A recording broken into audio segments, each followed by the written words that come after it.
Start.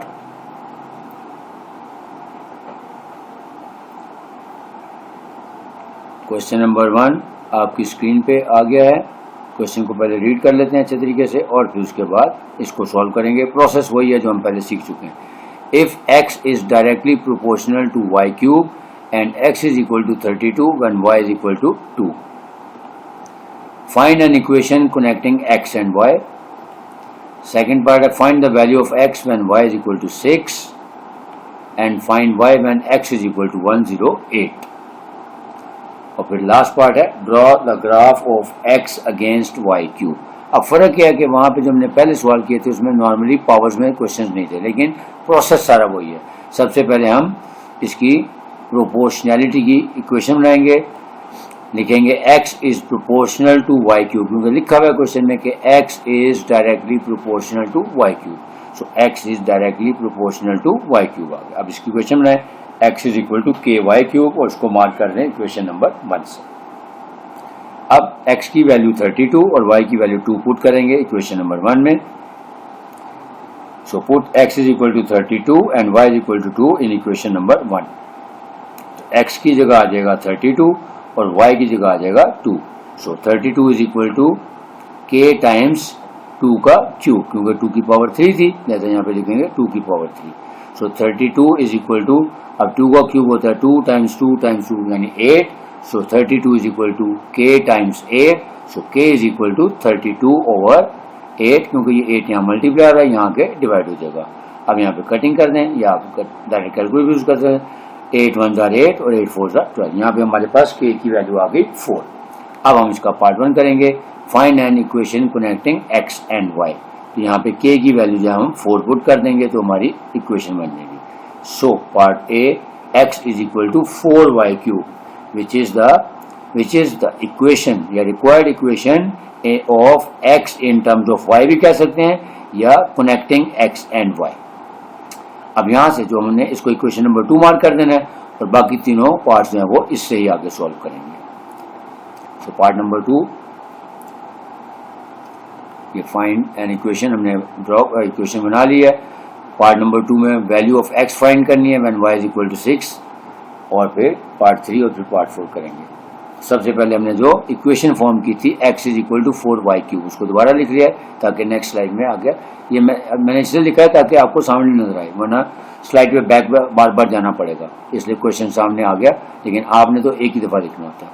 So x is equal to 4y cube, ये part number question number 2 हो गई। अब यहाँ पे हम वैल्यू पुट कर देते हैं, y is equal to 6। So put y is equal to 6 in equation number 2, तो ये आ जाएगा यानी अब ये y की जगह हम 6 पुट कर देंगे। सो x इज इक्वल टू 4 और y की जगह आ गया 6 और उसकी पावर 3 यानी 6 का cube which is equal to 4 multiplied by 6 का क्यूब होता है 216। सो 4 टाइम्स 216 करेंगे तो 864 आंसर आ गया। Next part number C, put x is equal to 108 in equation number 2। अब इक्वेशन नंबर 2 में x की जगह 108 पुट कर देंगे, वैल्यूज पुट कर देते हैं। सो x की जगह आ गया 108 is equal to 4y cube.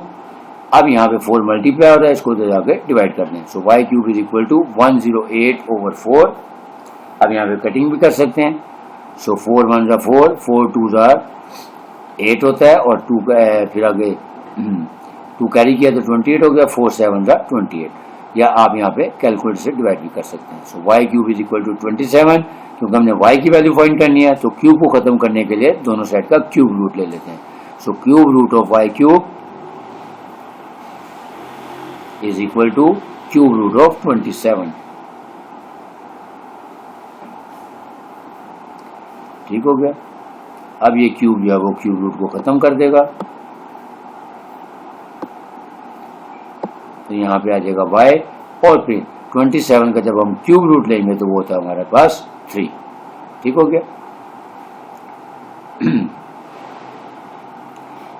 अब इसका part number D, draw the graph of x against y cube, यानी x को आपने डिपेंडेंट वेरिएबल बनाना है और इसको इंडिपेंडेंट वेरिएबल, यानी जो हमने वैल्यू सपोज करनी है वो किसकी करनी है, y की।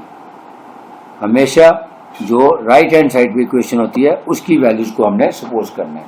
तो ये हमारी इंडिपेंडेंट वेरिएबल होगी और इस इंडिपेंडेंट वेरिएबल के अगेंस्ट हम x यानी जो कि हमारी डिपेंडेंट वेरिएबल है इसकी वैल्यूज को एस्टिमेट करेंगे और ऑर्डर पेयर बनाएंगे। ठीक है, नेक्स्ट पेज पे चलते हैं, ऑर्डर पेयर बनाते हैं। तो यहीं से स्टार्ट लेंगे, x is equal to 4y³ में वैल्यूज पुट करेंगे। तो सबसे पहले लेट कर लेते हैं ये देते हैं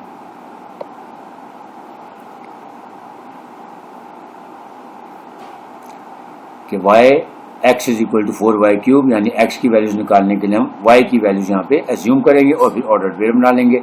अब दोबारा बता देता हूँ कि ऑर्डर पेयर जो है वो बनाना कंपलसरी नहीं है, आपकी अंडरस्टैंडिंग के लिए बनाता हूँ। So when y is equal to 0 so x is equal to 4 into 0³। तो 0 के साथ चाहे उसका जो भी मल्टीप्लाई होगा वो हमेशा 0 हो जाएगा। तो पहला पेयर हमारा होगा 0 0। When y is equal to 1 तो 4 इंटू 1 का क्यूब, 1 का क्यूब 1 ही होता है तो 4 1 4 आ जाएगा। तो हमारा नेक्स्ट ऑर्डर पेयर आ गया 1 और 4 यानी when y is equal to 1 x is equal to 4। Similarly when y is equal to 2 so 2 का क्यूब होता है 8, 8 times 4 is equal to 32। Pair बन गया 2 एंड 32। एक और वैल्यू लेते हैं, when y is equal to 3 so 3 का क्यूब होता है 27, 27 टाइम्स 4 करेंगे तो 108। अब हमारे सामने आ गया कि y की वैल्यूज हैं 0 1 2 3 और x की वैल्यूज है हमारी 0 4 32 एंड 108।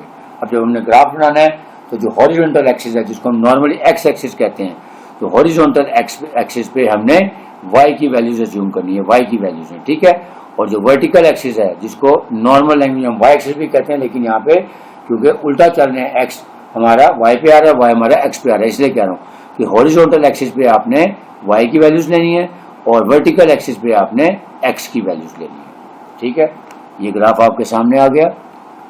ये देखें कि ये हमारा हॉरिजॉन्टल एक्सिस था जिसपे मैंने वैल्यूज ऑफ y को प्लॉट किया।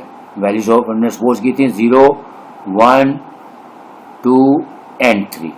ठीक है, और ये हमारा वर्टिकल एक्सिस है जहां पे हमारी x की वैल्यूज आ रही है। देखें 0 20 40 60 80 10 0 एंड 120 तक। तो जो पहला ऑर्डर पेयर था हमारा 0 0 यानी x की वैल्यू 0 और जैसे y की वैल्यू भी 0। सेकंड पेयर जब x की वैल्यू 1 थी तो y की वैल्यू 4 थी, यानी यहां से देखें ये 4 आ गई हमारे पास, ये 1 और 4 का पेयर बन गया। Next when x is equal to 2 sorry when y is equal to 2 x is equal to 32। So ये 2 और 32 का ऑर्डर पेयर आ गया हमारे पास। Last when y is equal to 3 x is equal to 1 ये देखें, इन पॉइंट्स को हम अगर ज्वाइन कर देंगे तो हमारा ग्राफ बन जाएगा।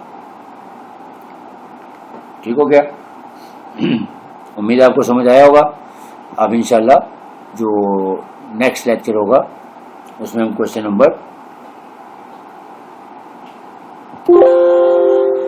1 हमारा कंप्लीट हो गया। उम्मीद है आप लोगों को समझ आया होगा।